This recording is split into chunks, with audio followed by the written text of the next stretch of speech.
আসসালামু আলাইকুম। দেশি কুকিং লাইফস্টাইলে আপনাদের সবাইকে স্বাগতম। আশা করছি আপনারা সবাই ভালো আছেন। আমি আলহামদুলিল্লাহ ভালো আছি। দেশ ও দেশের বাইরে যে যেখান থেকে আমার আজকের ভিডিওটি দেখছেন আপনাদের সবাইকে জানাই আন্তরিক প্রীতি ও শুভেচ্ছা। আমি সকাল থেকে ভিডিওটি স্টার্ট করেছি। আমি প্রথমে আমার গাছগুলোতে পানি দিয়ে দিচ্ছি। এটা তো আমার প্রতিদিনেরই সকালের কাজ গাছগুলোতে পানি দেওয়া আর একটা ফ্রেশ অক্সিজেন নিয়ে নেওয়া। তো আমি আমার কাজগুলো একটু আপনাদের সাথে শেয়ার করতেছি ভিডিও করে। তো আমার এই পুঁইশাক গাছগুলো থেকে কিছুদিন আগে বড় বড় যে পাতাগুলো সেই পাতাগুলো ছিঁড়ে নিয়েছি। এখন নতুন করে আবার পাতা গজাচ্ছে, পাতাগুলো আবার বড় হচ্ছে। মাশাআল্লাহ। আমার তো দুইটা বারান্দাতেই গাছ আছে। তো আপনারা অনেকেই জানেন, আর যারা না জানেন তাদের উদ্দেশ্যে আমার এই ভিডিওগুলো শেয়ার করা। তো বন্ধুরা, যারা আমার ভিডিওটা দেখা স্টার্ট করেছেন এখনও যারা একটি লাইক দেন নাই তারা প্লিজ একটি লাইক দিয়ে ভিডিওটা কন্টিনিউ করুন। আমার পাশের বারান্দায় আমি চলে আসলাম। এই সাইডের বারান্দাতেও আমি পানি দিয়ে দিচ্ছি গাছগুলোতে। আমার এই সাইডের বারান্দায় কিন্তু একটা জিনিস মিসিং আছে। যদি আপনারা কেউ বুঝতে পারেন আমাকে কমেন্ট করে জানাবেন কি মিসিং আছে। তো আমি আমার গোলাপ গাছটায় পানি দিয়ে দিলাম, আর এদিকে সকাল সন্ধ্যা ফুল গাছটা জায়গা পরিবর্তন করে দিয়েছি। তো এখন অনেকগুলো করে ফুল ফোটে প্রতিদিন। আর এই বারান্দাতে এই যেমন পুঁইশাক গাছ আছে, এখান থেকে অনেকগুলো পাতা ছিঁড়ে দিয়েছি। এই পাতাগুলো অনেক বড় হয়ে গিয়েছিল আর রোদ লাগতেছিল না গাছের গোড়ায়, সেজন্য পাতাগুলো ছিঁড়ে দিয়েছি। আর এই যে গোলাপ গাছে তো কিছুদিন পর পর একটা করে গোলাপ ফুটতেছে। এখন একটা কড়ি হয়ে আছে, কড়িটা ফুটবে। আমি আজকে আপনাদের সাথে শুক্রবারের ভিডিওটা শেয়ার করতেছি। তো সবাইকে জুমা মুবারক। তো গাছে পানি দেওয়ার পরে এদিকে আমি সকালে নাস্তাগুলো বানিয়ে নিয়েছি। অনেকদিন হলো বাড়িতে নাস্তা বানাই না, হোটেল থেকে এই নাস্তাটা কিনে খাই। আর অনেকদিন যাবত আপনাদের সাথে আমার চা বানানোটাও শেয়ার করি না। তো এই যে এক চুলায় চা বসিয়ে দিয়েছি, আর এক চুলায় এই যে পরোটাগুলো ভেজে নিচ্ছি। আর আমি তো সবসময় সকালে চা আর পরোটা খাই, আমার ভালো লাগে আর কি চা দিয়ে পরোটা খেতে। তো অফ ক্যামেরায় আর কি পরোটাগুলো বানিয়ে নিয়েছি। আর আমার ফ্রোজেন শোল্ডারের ব্যথার কারণে সবসময় আর কি নাস্তাটা বানানো হয় না। যেদিন একটু হাতের ব্যথাটা কম থাকে সেদিন আর কি বানাই, আর নয়তো দোকান থেকে কিনেই খাওয়া হয় বেশিরভাগ সময়। তো আমি নাস্তাগুলো আর কি অফ ক্যামেরায় বানিয়ে নিয়েছি। আর আমি সবসময় পরোটাগুলো গোল শেপেই বানাই।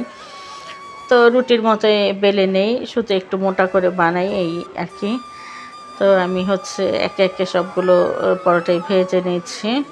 তো দেশের যে পরিস্থিতি এখন, তো ইন্টারনেট সমস্যার কারণে তো ভিডিও আপলোড করতেই পারতেছি না। অনেক দিন হলো আপনাদের সাথে যোগাযোগ নেই, কে কেমন আছেন জানি না।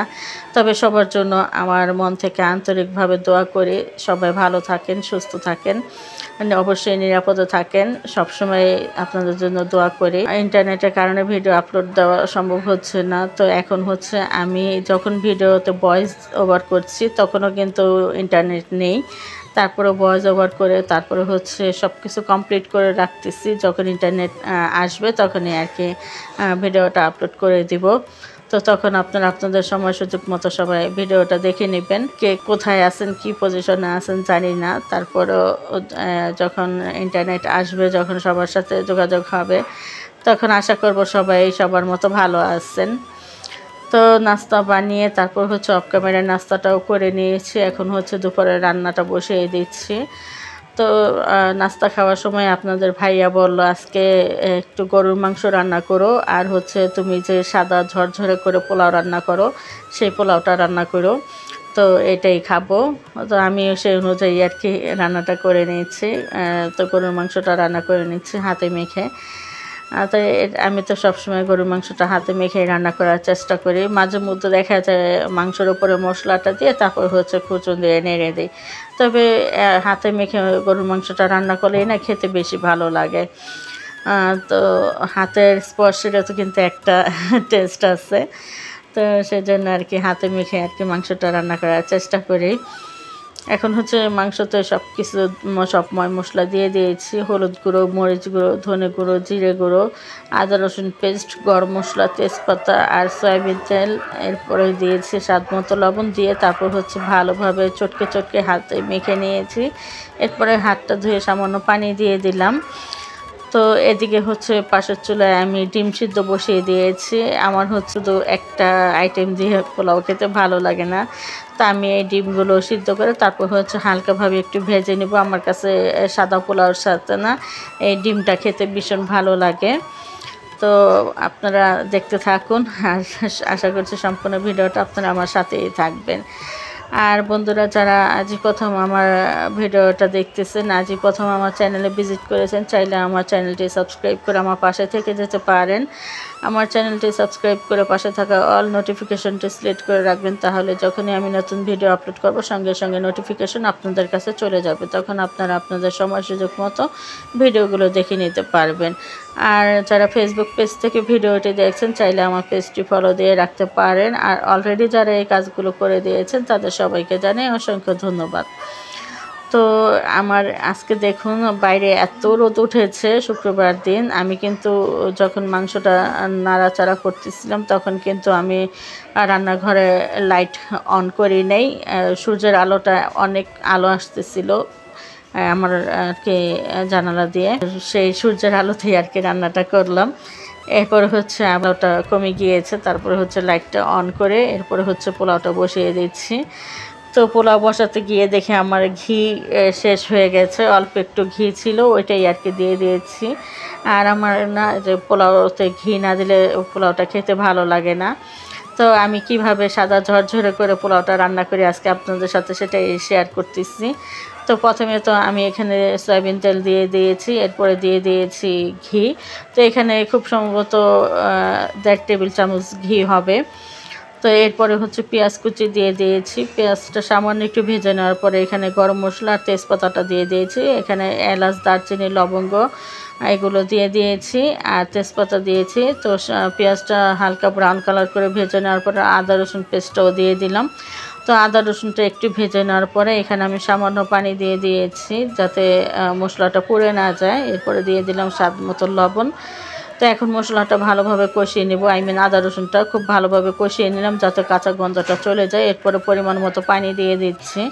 আমি আজকে 1 কেজি চালের পোলাও রান্না করব, তো 1 কেজি চালের পরিমাণে আমি এখানে 2 লিটার পানি দিয়ে দিয়েছি।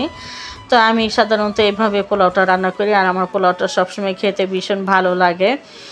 তো এরপরে এই যে আমি একটু দুধ দিয়ে দিলাম। তো আপনারা যদি তরল দুধ দিতে চান তাহলে সেক্ষেত্রে এখানে পানিটা কম দিয়ে দিবেন, তরল দুধ যে পরিমাণে নেবেন সেই পরিমাণে পানিটা কমিয়ে দিবেন।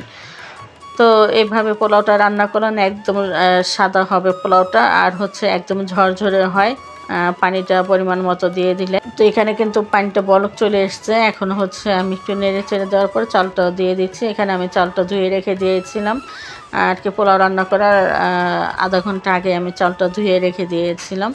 এভাবে চালটা ধুয়ে রেখে দিলে না পোলাওটা একদম ঝরঝরে হয়, আর পোলাও এমনি সফট হবে কিন্তু একটার সাথে একটা লেগে যাবে না। আর পোলাও চালটা দেওয়ার পরে কিন্তু একটু নেড়ে দিয়েছি, তা না হলে দলা পেকে যাবে। এখন হচ্ছে একটু কাঁচামরিচ দিয়ে দিচ্ছি, আর আমি কাঁচামরিচের মাথাগুলো একটু ভেঙে নিচ্ছি, এতে করে কাঁচামরিচের স্মেলটা খুব সুন্দরভাবে পোলাওর সাথে অ্যাডজাস্ট হবে। আমার হচ্ছে গত বৃহস্পতিবার যখন আমি আমার ভিডিওটা আপলোড করলাম বিকালে 5:30টার দিকে, ভিডিওটা 5:30 না 5:30টার একটু আগে ভিডিওটা আপলোড করে দিয়েছিলাম। সেদিনকে তো নেট অনেক স্লো ছিল, তো ওই স্লো নেটের কারণে আমার ভিডিও আপলোড করতে অনেকটাই দেরি হয়েছে। আমি তো এর আগে আমার কমিউনিটি পোস্টে লিখে দিয়েছিলাম যে আমি এখন থেকে 5টা বাজে বিকাল 5টায় ভিডিও আপলোড করব। তো সেই অনুযায়ী আমি কিন্তু বিকাল 5টার মধ্যে ভিডিওটা আপলোড দেওয়ার মতো আর কি বসিয়ে দিয়েছিলাম আপলোডে। তো ইন্টারনেট স্লো থাকার কারণে ভিডিও আপলোড হতে সময় লেগেছে, মানে প্রায় 15 থেকে 20 মিনিট সময় বেশি লেগেছে। তো এরপরে হচ্ছে রাতে 10:30টার দিকে আমাদের এখানে কারেন্ট চলে গেল। তো সারা রাত আর কারেন্ট আসে নাই। আর শুক্রবার দিন সকাল 7:22 কারেন্ট এসেছিল। তো এরপর থেকে তো ইন্টারনেট একদমই নেই। তো এ পর্যন্ত এখনও ইন্টারনেট আসে নাই। আমি তো আগেই বললাম, আমি যখন ভিডিওটা ভয়েস দিতেছি তখন আমাদের এখানে ইন্টারনেট আসেন। ইন্টারনেট না থাকার কারণে কিন্তু আমরা অনেকটাই অচল হয়ে গেছি, কারোর সাথে যোগাযোগ করতে পারতেছি না। আর আমরা যারা ইউটিউব প্ল্যাটফর্মে আছি, আমাদের কিন্তু ইন্টারনেট ছাড়া কারোর সাথে কেউ আর কি যোগাযোগ করতে পারতেছি না, কারো খোঁজ খবর নিতে পারতেছি না। আমরা যারা ভিডিও করি, তো আমরা যারা কন্টেন্ট ক্রিয়েটার আছি, আমরা হচ্ছে সবাই সবার কাছ থেকে বিচ্ছিন্ন অবস্থায় আছি। তো তারপরে সবার জন্য দোয়া করি, সবাই ভালো থাকবেন, সুস্থ থাকবেন। এছাড়া আমার আর কিছুই করার নেই, সবার জন্য দোয়া করা ছাড়া। তো আপনাদের সাথে কথা বলতে বলতে কিন্তু আমার ওদিকে পোলাওর পানিটা সম্পূর্ণ শুকিয়ে যাওয়ার পরে আমি চুলাটা একদম লো ফ্লেমে রেখে দিয়েছি। তো লো ফ্লেমে রেখে দেওয়ার পরে 10 মিনিট রেখে দেওয়ার পরে হচ্ছে একটু নেড়ে দিলাম। আর এদিকে আমার গরুর মাংসটাও রান্না করা হয়ে গেছে। তো গরুর মাংসটা নামিয়ে রেখে দিচ্ছি। এরপর হচ্ছে এই চুলাতেই আর কি ডিমটা ভেজে নিব। তো ডিমটা আমি একটু লবণ মাখিয়ে তারপর হচ্ছে এই যে ভেজে নিচ্ছি। এইভাবে ডিমটা পোলাওর সাথে খেতে না খুব ভালো লাগে। আমি যখনই আর কি পোলাও রান্না করি, সাদা পোলাও, আমার জন্য আমি একটু ডিম সিদ্ধ করে এইভাবে ভেজে নিই। আমার কাছে হচ্ছে পোলাওর সাথে এই ডিমটা খেতে খুব ভালো লাগে। তা আমি শুধু ডিমই নেই আর সাথে কিন্তু এই যে শুটকি ভর্তা নিয়ে নিয়েছি। আমার কাছে পোলাওর সাথে শুটকি ভর্তাটাও খুব ভালো লাগে। তো শুটকি ভর্তা নিয়েছি, সালাদ নিয়েছি আর ডিম, আর গরুর মাংস তো আছেই। তো এই হচ্ছে আমার আজকে সিম্পল খাওয়া দাওয়া। তো আমি খাওয়া দাওয়াটা করে নিচ্ছি। আর বন্ধুরা, আপনারা যারা আমার নতুন বন্ধু হয়েছেন, যাদেরকে এখন আমি ব্যাগ দিইনি, তারা প্লিজ আমার কমিউনিটিতে এসে ছোট্ট করে একটা কমেন্ট লিখে যাবেন, আমি গিয়ে ব্যাগ দিয়ে আসব। আর এতক্ষণ ধৈর্য ধরে যারা আমার ভিডিওটি দেখেছেন, তাদের সবাইকে অসংখ্য ধন্যবাদ।